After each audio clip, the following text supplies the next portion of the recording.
తాకట్లో ఉన్న బంగారాన్ని విడిపించి ఆ రోజున మార్కెట్ ధర కట్టి మిగిలిన డబ్బును మీకు అందిస్తుంది కొమ్మూరి గోల్డ్.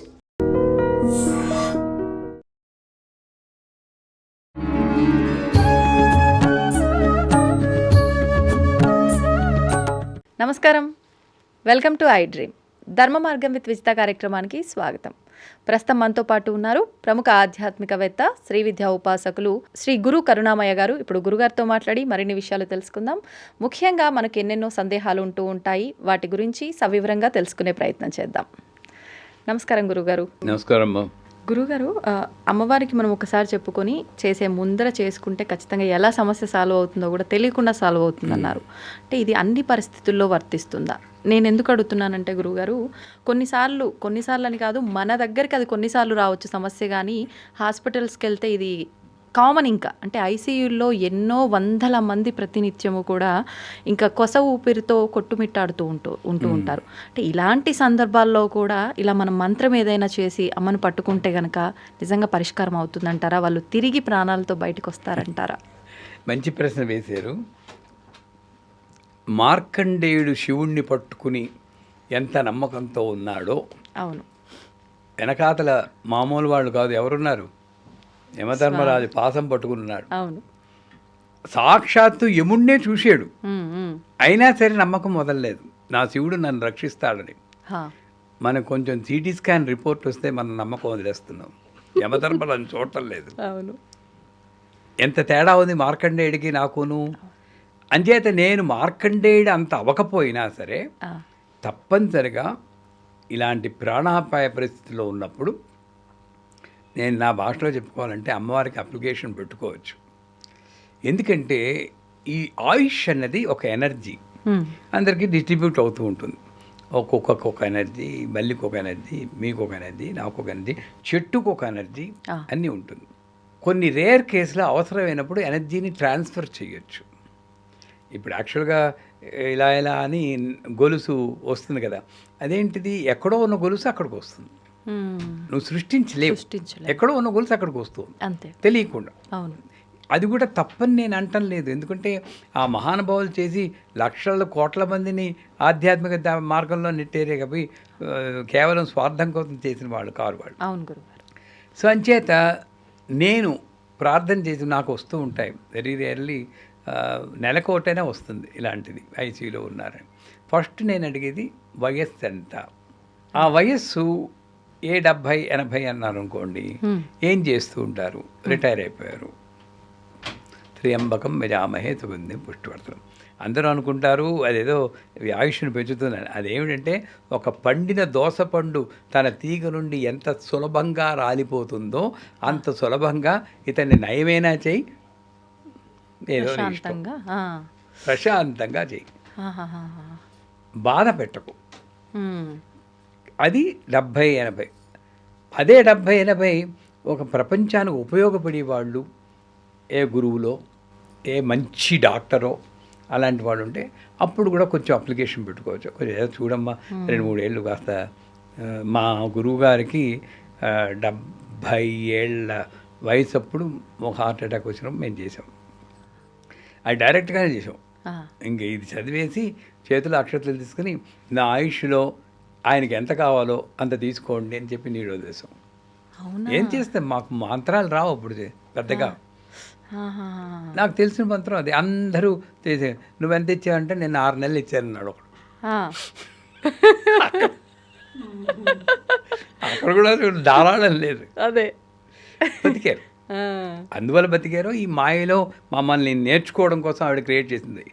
మళ్ళీ వెనక్కి వస్తే ఇప్పుడు అదే మొన్నను వైభవ్ సచిన్ అని చెప్పి మా డిసైపుల్ రోడ్ యాక్సిడెంట్ అయిపోయి బ్రెయిన్ హెమరేజ్ అయ్యి వెంటిలేటర్ మీదకి వెళ్ళిపోయాడు. వయసు ఎంత? 23 ఏళ్ళు, యంగ్. సో అప్లికేషన్ వ్యాలిడ్, వెంటనే పెట్టమన్నాను. ఇప్పుడేంటి ఇక్కడ త్ర్యంబకం కాదు, త్ర్యంబకం కన్నా ఇది నాకు 20 ఏళ్ల క్రితం వచ్చిన మంత్రం ఇది. అప్పుడు వైష్ణవి అని 3 నెలల అమ్మాయి కింద పడిపోతే వాసం మేకు వెళ్ళిపోయింది బ్రెయిన్లోకి. 3 నెలలు. ఈ రాత్రి గడవడం కష్టం, 24 గంటలు అంతకన్నా ఉండదన్నారు. వాళ్ళ నాన్నగారి ఫ్రెండ్ నేను రాజమండ్రిలో ఉన్నప్పుడు ఫోన్ చేశారు. ఏమండి కొంచెం మంత్రం చెప్తాను. అప్పుడు నన్ను చిన్న గురూజీ అని పిలిచేవారు దేవిపురంలో.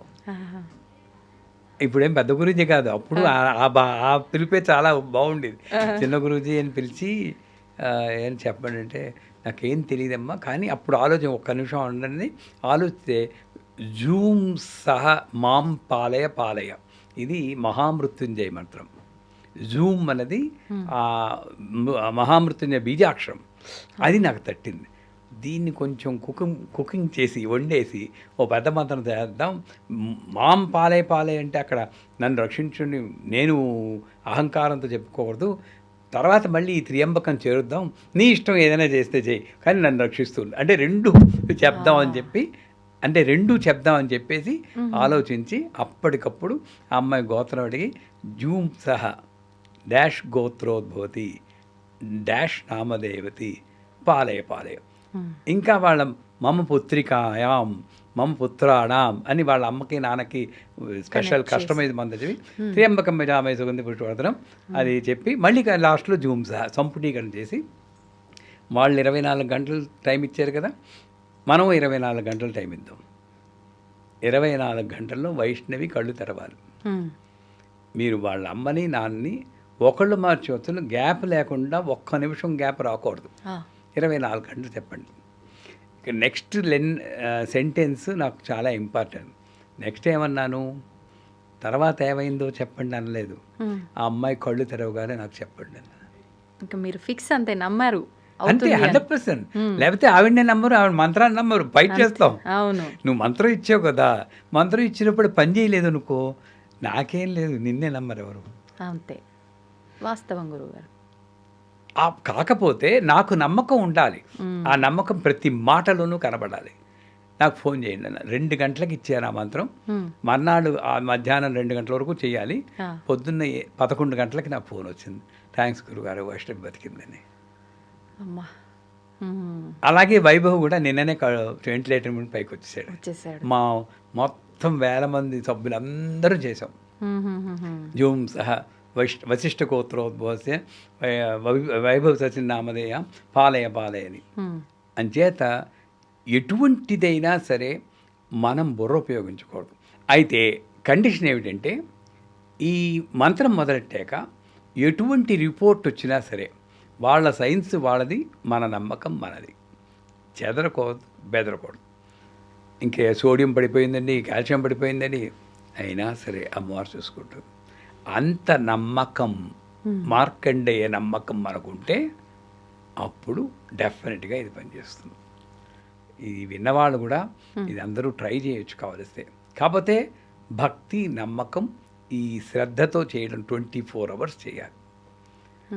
మా వాళ్ళకి 24 అవర్స్ కాదు, నేను వాళ్ళకి ఏం చెప్తాను, ప్రతిరోజు పొద్దున్న సాయంకాలం నాకు రిపోర్ట్ ఇవ్వండి ఎలా ఉందో అని చెప్తాను. ఈ అబ్బాయి వైభవ స్థితిని రావడానికి 3 రోజులు పట్టింది.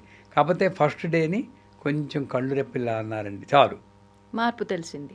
2వ రోజు కళ్ళు తెరిచాడు, 3వ రోజు వెంటిలేటర్ బయటకు వచ్చాడు. ఇంకా ఆపేసాం, ఇంకా మళ్ళీ చెప్పకూడదు, ఇంకా ఆపేసాం, అయిపోయింది. అమ్మకో థ్యాంక్స్ చెప్పుకున్నాం అంతే. కాకపోతే అక్కడ ఈ సమస్యకి పరిష్కారం చెప్పినందుకు నేను డబ్బులు తీసుకున్నా అంటే ఆ పని చేయదు. ఇది ముఖ్యం. ఎవరైనా సరే పరిష్కారం చెప్పి డబ్బులు తీసుకుంటే దాన్ని చాలా బలహీనపడిపోతుంది. అందుకే గర్వంగా చెప్తాను, నా దగ్గర పరిష్కారం వచ్చిన వాళ్ళకి పైసా తీసుకోను నేను. ఎన్నో ఏళ్ళ నుండి చెప్తున్నా.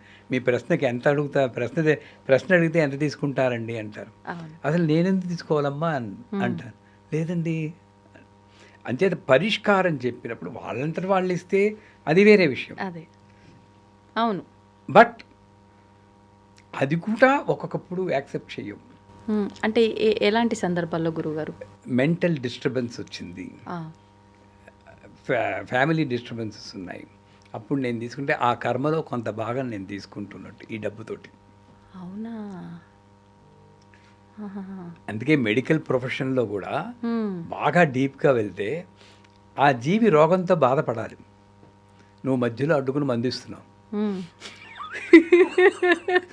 అదే కొంత కర్మ ట్రాన్స్ఫర్ చేయనా అని అడుగుతాడు. అంటే డాక్టర్స్ నేను తప్పట్టం లేదు, వైద్యో నారాయణో హరి. నేను దాన్ని తగ్గించుకోవాలంటే నువ్వు వైద్యాన్ని ఒక వృత్తి కింద కాకుండా నాకు వచ్చిన భాగ్యం కింద చెయ్యి. డబ్బు లేదు అంటే డబ్బు ఇస్తే కానీ నేను ఆపరేషన్ చేయను అనకుండా నువ్వు ముందు ప్రాణం నిలబెట్టు. అవును. రోజుకి నీ శక్తి కొలిది ఒక 2కో 3కో 5కో ఫ్రీగా కన్సల్టేషన్, డబ్బు లేని వాడికి ఫ్రీగా చెయ్యి చాలు. ఇది ఉత్తమం. నీకు ఏమీ ఇంత పిసరు కూడా అంటదు. లేకపోతే ఇక్కడ డబ్బు వస్తుంది, ఇక్కడ ఫ్యామిలీలో మెంటలీ రిటార్డెడ్ చిల్డ్రన్స్, ఇంకోళ్ళు పెళ్ళి కాకుండా ఉన్న వాళ్ళు వస్తున్నది చూస్తూ ఉంటాం. ఇది సత్యం. నువ్వు డబ్బుతో కర్మను కొనుక్కుంటున్నావు. ఐఎమ్ సారీ, చాలామందికి బాధ కలగచ్చు ఇది వల్ల. ఇది నిజమమ్మా. అందుకే మేము మా పరిష్కారం చెప్పినప్పుడు సాధ్యమైనంత వరకు తీసుకోం, అసలు ఎప్పుడు తీసుకోం. వాళ్ళు ఇచ్చినా కూడా అలా అక్కడ సంస్థకి ఇవ్వండి అమ్మ, తర్వాత ఇప్పుడు కాదు అని. అంచేత పరిష్కారం ఉన్నప్పుడు ఇంత లాజిక్ ఉంటుంది. పని చేస్తుందా లేదా అంటే ముందు నీ శ్రద్ధ, నీ భక్తి, నీ నమ్మకం. ఇటుపక్క వాడు దాన్ని అమ్ముకునేటట్టు కాకుండా ఒక సేవాభావం కింద చేస్తుంటే తప్పకుండా ఏ సమస్య అయినా పరిష్కారం అవుతుంది. మీరు ఇప్పుడు ఇది డబ్బు తీసుకుంటే కర్మను తీసుకున్నట్టు అన్న తర్వాత నాకు ఒకటి అడగాలనిపించింది గురుగారు. ప్రస్తుతం ఎవరి సంపాదన వాళ్ళకి సరిపోక ఒకరి దగ్గర అప్పు తీసుకోవడమో, ఒకరి దగ్గర సహాయంగా హెల్ప్ చేయమని అడిగి వాళ్ళ దగ్గర నుంచి తీసుకోవడమో, ఏదో ఒకటి దొంగిలించి తీసుకోవడమే కానివ్వండి, రకరకాలుగా తీసుకుంటున్నాం. మరి ఏ రకంగా తీసుకున్నప్పటికీ అది తీసుకున్న వాళ్ళకి కర్మేనా? అప్పు తీసుకుంటే అది పెద్దగా కర్మ కింద రాదు. ఎందుకంటే నీ అవసరం కొద్దీ రుణం తీసుకుందా, లేకపోతే రుణపాశుపతమే ఉండదు. నువ్వు అప్పు తీసుకోకూడదు అంటే రుణపాశుపతం ఎందుకు ఉంది? అప్పుడు రుణాల నుండి బయటపడడానికి. కాకపోతే అసలు నువ్వు ఇక్కడ డబ్బులే చూస్తున్నాం కానీ పితృ రుణం, దేవ రుణం, ఋషి రుణం, 6 రుణాలు ఉన్నాయి. ఆ రుణాలు ఏం చేస్తావు? రుణం తప్పు కాదు, అవసరం కొద్దీ తీసుకుంటావు. కానీ తీసుకున్న తర్వాత అది ఎలాగైనా తీర్చాలనే తపన నాకు ఉండాలి. తీసుకున్నప్పుడున్న ఇంట్రెస్ట్ తీర్చేటప్పుడు ఉండదు 90 పీపుల్కి. పైగా వాళ్ళ మీద కోపం వచ్చి మాటలు కూడా మానేస్తారు అడిగితే. అవునా కాదా? అలాంటిది చేస్తే డెఫినెట్గా కర్మలు ట్రాన్స్ఫర్ అవుతాయి. లేకుండా ఓ 1000 రూపాయలు అప్పు తీసుకున్నారు, నా దగ్గర ఓ 10 రూపాయలు వచ్చాయి, ఓ రూపాయి తీస్తానండి అని ఓ రూపాయి పక్కన పెట్టుకోవాలి. తీసుకోకపోతే పక్కన పెట్టుకో. అలా మెల్లిమెల్లిగా ఎప్పటికైనా ఇది తీర్చాలి అని. ఒకవేళ అలా రాకపోతే వస్తు రూపేణ, సేవ రూపేణ, శ్రమ రూపేణ ఈ రుణం, ఈ కనెక్షన్ కట్ అవ్వాలి. సేవ రూపేణ చెయ్యి, ఎలాగోగలా రుణం తీర్చుకోడు. అంటే మరి దొంగతనం అన్నారు, మరి డెఫినెట్గా దొంగతనం ధర్మం కాదు కదమ్మా. 100% అది దెబ్బ కొడుతుంది. అది ధర్మ మార్గంలో నువ్వు సంపాదించాలి. ఎవరైనా సరే ధర్మ మార్గంలో నువ్వు ధనం సంపాదించాలి. ఒక్కొక్కప్పుడు నాకు అంతే. ఇంకోటి, ఇక్కడ మీరు మంచి క్వశ్చన్ అడిగారు. నాకు దేనికోసం డబ్బు అడుగుతున్నాను? టీవీ కొనుక్కోవడానికా? తినడానికి తిండి లేకపోతే అక్కడ ఫైన్ ప్రింట్లో వేస్తాడు. నాకు స్కూటర్ కొనుక్కోవాలి, అప్పిస్తావా అంటే కర్మ డెఫినెట్గా తీర్చిదాకా ట్రాన్స్ఫర్ అవుతుంది. అంటే ఆడంబరాల కోసం అప్పు చేస్తే నీ అవసరం కోసం అమ్మని అడిగినా అంతే, నా అవసరం కోసం అడగాలి. అది అందుకే నేను చాలాసార్లు చెప్తాను, శాంతిరస్తు, తుష్టిరస్తు, పుష్టిరస్తు, ఆయుష్యమస్తు, ఆరోగ్యమస్తు. ఈ 5 నువ్వు అడగలవు. దీంట్లో ఎక్కడ ఐశ్వర్యం వస్తు లాస్ట్లో వస్తుంది. అక్కడ కూడా ఐశ్వర్యం అంటే డబ్బు కాదు, తృప్తి. నాకు బాగానే ఉంది, బ్రహ్మాండంగా ఉంది లైఫ్ అని నువ్వు తృప్తికి పడగలిగితే అది గొప్ప ఐశ్వర్యం. అంచేత రుణం తీసుకోవచ్చు అంటే తప్పకుండా తీసుకోవచ్చు అవసరాన్ని బట్టి. కానీ తీసుకున్న క్షణం నుండి తీర్చేసేదాకా నువ్వు దానికి ఉండాలి. తపన ఇవ్వాలి, ఎలా ఇవ్వాలి, ఎప్పుడు ఇవ్వాలి అని ప్రతి ప్రయత్నం చేయాలి. గురుగారు, లలితా సహస్రనామ పారాయణం ప్రతి నామం కూడా ఒక మంత్రంతో సమానం అంటూ ఉంటారు. ప్రస్తుత కాలంలో చాలామంది చేస్తున్నారు పారాయణం, కాకపోతే ఎందుకు చేస్తున్నాము అనే ఒక క్లారిటీ చాలా తక్కువ మందిలో ఉంటుంది. చేస్తున్నప్పుడు నియమాలు పాటించాల్సిన అవసరం లేదు అని కొంతమంది అంటారు, పాటించాలి అని కొంతమంది అంటారు. కొంతమంది కామ్యం కోసమే ఇందులోంచి ఒక నామం తీసుకుంటే విశేషంగా నాకు ఈ కోరిక నెరవేరుతుంది కాబట్టి నేను చేసేస్తాను అంటే, నాకు నచ్చినట్టు నేను ఏదో ఒక నామం తీసుకొని చేయడానికి ఎలా సాధ్యపడుతుంది? మరి గురువు ఉపదేశం ఉండాలి కదా అనేవాళ్ళు మరికొంతమంది. ఒక్కసారి వాటి గురించి వివరణ ఇవ్వండి. దీనికి అమ్మవారు ఇవాళే నాకు సమాధానం పొద్దున్న చెప్పింది. మాకు వాట్సాప్ మెసేజ్లు వస్తూ ఉంటాయి, మీ పుణ్యమాని మీ ఛానల్ పుణ్యమో అందరి ఛానల్స్లో చూసి గురువు గారికి సమస్య చెప్పుకుంటే పరిష్కారం లభిస్తుందని ఒక ఆవిడ రాశారు. పెద్దది వాయిస్ మెసేజ్. మేము 3 పిల్లలు ఉండి పెద్ద పిల్లాడిది, మాకు అమ్మగారు ఆస్తి పంచిచ్చారండి, కానీ మా తమ్ముడు ఎంతకీ ఆస్తి నాకు ఇవ్వట్లేదండి అని చెప్పుకుంటూ చెప్పిన దీంట్లో ఫోర్స్ ఉంది. నాకు కోర్టు వ్యవహారాల్లో నాకు జైన్ రావడానికి నేరం మంత్రం ఇస్తారా అని అంటే, నేను ఇక హైదరాబాద్లో ఉన్నాను కాబట్టి కాంచీపురంలో వాళ్ళు ఉంటారు కదా పనిచేసే వాళ్ళు, ఫ్రంట్ డెస్క్ చూసి వాళ్ళు, గురువుగారు వారాహి మంత్రం, వాళ్ళకి అర్థమైపోయింది ఇలాంటి వాటి కోర్టు వ్యవహారాలు అంటే వారాహి మంత్రం, వారాహి ఫోటో ఒకసారి చెప్పుకున్నాం, పంపించేవాళ్ళం. ఒక్కసారి ఎస్ అని టైప్ చేయబోయితే అమ్మవారు ఇలాంటి పనులకు కూడా నన్ను వాడుకుంటావు నువ్వు అంది. ఇక్కడ నుండి నిజం, సత్యంగా చెప్తున్నాను, నో అని టైప్ చేశాను. ఎందుకంటే నువ్వు ఎప్పుడు అమ్మవారిని నువ్వు ప్రార్థించాలి, ఏ సమస్యకి నువ్వు అమ్మవారిని విసిగించాలి. ప్రతిదానికి ఉద్యోగం, ప్రమోషను, ల్యాండు. నాకు ఒకవేళ దేవీపురంలో ఉన్నప్పుడు ఒక ఆవిడ వచ్చింది, అక్కయ్య పాలల్లో నాకు ఇల్లు ఉందండి, దాన్ని నాకు కావలసిన రేటు వచ్చేటట్టు అమ్మేసి ఇంకో చోట తక్కువ ధరలో కొనుక్కోవడానికి ఏమైనా మంత్రం ఉందా అంటే అన్నీ నువ్వే డిసైడ్ చేసేస్తున్నావు. అంతే. సో మంత్రాలు ఉన్నాయి, కానీ ఎప్పుడు పాటించాలి. లలితా సహస్రం 365 లైన్లు కూడా ఒక్కొక్క లైను చదివితే ఒక్కొక్క లైను వల్ల మనకి అశేష ఫలితం వస్తుంది. ఒక రకం మూలాధారాంబుజారుడ పంచవక్త్ర అస్థి సంస్థ, దాంట్లో వెన్నెముక నొప్పి వచ్చినప్పుడు అది చదివితే ఉంటుంది. అక్కడ కూడా ఇప్పుడు ఒక చిన్న ఎగ్జాంపుల్ తీసుకున్నాం. సో సంపుటీకరణ చేసి చదవాలని చెప్తుంది శాస్త్రం. అంటే ఏంటి, ఆ లైన్ని 365 లైన్కి ముందు వెనక పెట్టేసి చదవాలి. ఓహో, నా అదృష్టం అన్నదా దురదృష్టం అన్నది మా గురువమ్మకి వెన్నెముక వచ్చినప్పుడు నేను దేవీపురం వెళ్ళాను. ఆవిడకి వెన్నెముక నొప్పి రావడం దురదృష్టం, కానీ ఆ రోజు నేను వెళ్తే నొప్పిరా ఉందిరా అన్నారు. పడుకోపింది అని అక్కడ చేయి పెట్టి మొత్తం సంపుటీకరణ నేను చేశాను. ఎంత సమయం పట్టింది గురుగారు? 1.5 hours పడుతుంది మెల్లిగా. సో ఆ 1.5 hours ఆ చెయ్యి అక్కడ నాలుగు పెట్టి చేశాను. మీరు నమ్మరు, వారం రోజుల్లో చక్కగా. అంటే నా గొప్పతనం కాదు, అక్కడ మా గురువమ్మ అంటే నాకు అమ్మతో సమానమే. ఆ సందర్భంలో నేను ఉండడం అర్థం. అంచేత నా సమస్య నా ఆధ్యాత్మిక జీవనానికి కానీ ప్రాపంచిక జీవనానికి కానీ ఎంత అడ్డొస్తుంది. జాగ్రత్తగా వినండి.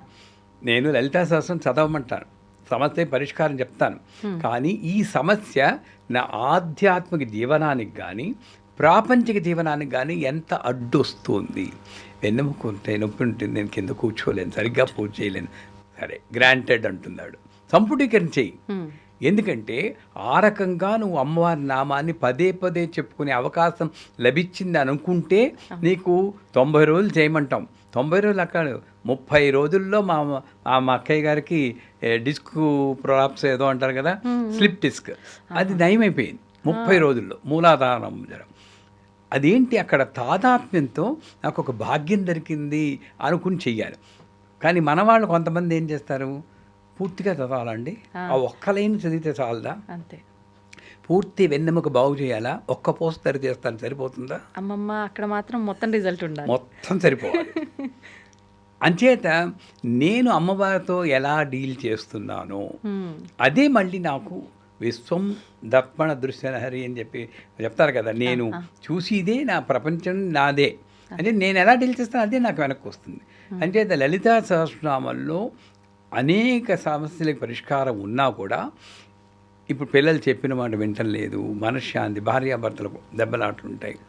అప్పుడు ఏం చేయాలి, మనశ్శాంతి లేదు నాకు, సరే ప్రాపంచిక జీవనానికి అడ్డే, కానీ నేనేం చేయాలి, శివకామేశ్వరాంకస్త శివ స్వాధీన వల్లభ అని లైన్ ఉంది, దాన్ని చెయ్యాలి. కానీ నేను ఇలా చేసేస్తే నా భార్యాభర్తల మధ్య రిలేషన్స్ పెరిగి బాగుంటాయా అంటే క్వశ్చన్ మార్కే నేను. ఎందుకంటే ఇది నువ్వు తాదాత్మ్యంతో చదివితే ఎలా బాగుపడతాయంటే నువ్వు సర్దుకుపోయే గుణం నీకు వస్తుంది. అక్కడ నువ్వు తప్పులు వెతకవు, గుణంలో మార్పులు వస్తాయి. నీలో మార్పు వస్తుంది. నువ్వు ఎంతసేపు వాళ్ళలో మార్పు రావాలంటావు. అవును అవును అవును గురుగారు. కానీ నువ్వు ప్రయత్నం, నీలోనూ మార్పు రావాలి. నేను ఇలాగే ఉంటాను కానీ వాళ్ళు మారిపోవాలి, నా సంసారం బాగుండాలి అంటే అది అన్యాయం కదమ్మా. అంటే ఎదుటి వాళ్ళలోనే తప్పులు కనిపిస్తున్నాయి గురుగారు, నాలో నాకు తప్పులు కనిపించట్లేదు. అంటే నువ్వు అడ్జస్ట్ అయ్యి ఒదిగి మండి ఉండి, ఇప్పుడు అత్తగారంటేనే చాలా ఇష్టం అండి, ఆవిడతోటే చెప్తూ ఉంటారు. ఆవిడన్ని ఏ కొడుక్కి తల్లి అంటే ఇష్టం ఉండదు? ఉంటుంది. మీ తమ్ముడికి మీ అమ్మగారంటే ఇష్టం లేదా? ఉంటుంది. ఇలాంటి ఆలోచనలు వచ్చి ఈ ఉద్రేకాలని కొంత తగ్గడానికి ఈ లైన్ వల్ల ఆస్కారం ఉంటుంది. అంటే డైరెక్ట్గా ఇవి పరిష్కారం చేస్తాయి అన్ని సమస్యలు పరిష్కారం అవ్వక. ఇప్పుడు చర్మ వ్యాధి ఉంది, పాయసాన ప్రియ, త్వక్స్థాపతులు ఒక భయంకరి బ్రహ్మాండంగా డైరెక్ట్గా పనిచేస్తుంది. కానీ నువ్వు మార్పు చెంది ఈ సమస్యను పరిష్కారం చేసుకోవాలి అంటే కొన్ని లైన్లు నీలో కూడా మార్పు రావాలి. అంచేత ఈ లలితా సహస్రనామం అనేది ఫలశ్రుతిలో చెప్తారు. ఇందులో ఏ ఒక్క నామం చెప్పినా సరే దాని ఫలితం చెప్పడానికి సాక్షాత్తు శివుడికి కూడా చేత కాదంటారు. అంటే అర్థం ఏంటి? ఒక్క నామం చెబితే అని కాదు, ఒక్క నామాన్ని నేను అన్వయించుకుంటే, నా జీవితంలో అన్వయించుకుని దాన్ని పాటిస్తే అప్పుడు అది పనిచేస్తుంది. నేనేం చేస్తున్నాను? ఇది చదివితే అది వస్తుంది, ఇది చదివితే అది వస్తుంది, ఇది చదివితే అది వస్తుంది. ఆ దృష్టి అంతా నా సమస్య మీద పెడుతున్నాను, ప్రతిఫలం మీద పెడుతున్నాను. ఇవి రెండూ మానేసి జాగ్రత్తగా వెళ్ళండి. సమస్య వస్తే ఫస్ట్ డే మాత్రం అమ్మ మాట్లాడండి, తెలుగులో మాట్లాడుకోండి, అరవల్లో మాట్లాడుకొని ఏం చేయనే ఈ సమస్య వచ్చింది, నాకు తెలుసు దీనివల్ల పెద్దగా వరి అవ్వకూడదు, నువ్వు చూస్తాను కానీ చేత కావట్లేదు, నా మనశ్శాంతి పోతుంది, నీ పూజ కూడా సరిగ్గా చేయలేకపోతున్నాను. ఇదేదో చదవమన్నారు గురువు గారు ఐ డ్రీమ్స్ ఛానల్లోను, నేను చదువుతాను. నేను ఇన్నాళ్ళని కూడా పెట్టుకోను, 90 కాదు, నువ్వు దాన్ని సాల్వ్ చేయి చాలు, ఇంకేం అక్కర్లేదు నాకు అంతే. ఆ ఒక్కరోజే నువ్వు చెప్పుకోవాలి. తర్వాత నుండి మూలాధారాంబుజారణ పంచభక్తరాశి సంస్థ శ్రీమాత శ్రీ మహారాజ్ని శ్రీమద్ సింహాసనే శ్రీ మూలాధారాంబుజ ఆ నాదం మీద, అమ్మవారి మీద ఎంత అదృష్టం ఉంటే ఈ నొప్పిచ్చే వదిలి మామూలుగా ఏదో ఉత్తినే లలిత సహస్రం ఒకసారి చదివేస్తాను. ఇప్పుడైతే ఎంతసేపు నీతో ఉంటున్నాను, అసలు ప్రాబ్లమే మర్చిపోతావు. అప్పుడు ఏమవుతుంది తెలుసా? లాజికల్గా నువ్వు ఇంతలాగా ప్రాబ్లం కూడా మర్చిపోయితే నువ్వు యోగి అయిపోతావు. యోగి అయిపోతే అక్కడ మణిద్వీపంలో నీకు చోటు ఇవ్వాలి, ఆవిడ ఖాళీ చేసేయాలి, అంతా ఏం చేసి ప్రాబ్లం సాల్వ్ చేస్తే ఇక్కడే పడుంటాడు కాబు అని ప్రాబ్లం సాల్వ్ చేస్తుంది. ఇది సత్యం. అమ్మవారిని కాసేపు ఇబ్బందిలో పెట్టేయాలన్నమాట. ఆవిడ పడదనుకోండి, మనం మారాలి. మనం సమస్య నుండి ఆలోచించకుండా, ఇప్పుడు మీకైనా సరే మిమ్మల్ని నమ్ముకున్నాను నేను, అదే చెప్తాను, ఒకసారి చెప్పాక నమ్మకం వదిలేయాలి. పదే పదే అడుగుతూ ఉంటే ఆ స్వాతి ముత్యంలో కమల్ హాసన్ ఉద్యోగం కోసం వస్తూ ఉంటాడు చూడండి, గొడుగు పట్టుకుని చికాకు పడతాడా లేదా? మనం అలాగే వెళ్తున్నాం అమ్మవారు అని కదా. అవును అవును. అసలు నువ్వు సమస్య అనుకున్నంతసేపు సమస్య నీ దగ్గరే ఉంది, వదిలిపెట్టే ఆవిడ సాల్వ్ అయిపోతుంది. అది సత్యం. ప్రతి లైను కూడా బాగా పనిచేస్తుంది. కాకపోతే చదివి విధానం, ఆలోచన విధానం కొంచెం మార్పు రావాలి. ధన్యవాదాలు గురుగారు. నమస్కారం. And for more videos, please subscribe to iDream. Please subscribe to iDream. Please subscribe iDream. And please subscribe to iDream. For more videos, subscribe to iDream. please like, share and subscribe to the channel. Congratulations, iDream. Subscribe to iDream. Subscribe to iDream. So subscribe to iDream Media. iDream ki iDream team andarki huge congratulations. Please subscribe iDream Media. Please subscribe to iDream. Subscribe iDream. Please subscribe to iDream. iDream అంటే నా కళల channel subscribe చేసుకున్నారు, నోరు తిరుగుతలేదు, మీరైతే గంట గుర్తు కొట్టండి. For more such videos, please subscribe to iDream. Subscribe to iDream. Please subscribe to iDream. Please subscribe iDream Media. Please do subscribe to iDream. Please subscribe to iDream Media. For best entertainment and information, please subscribe iDream. And don't forget to subscribe to iDream.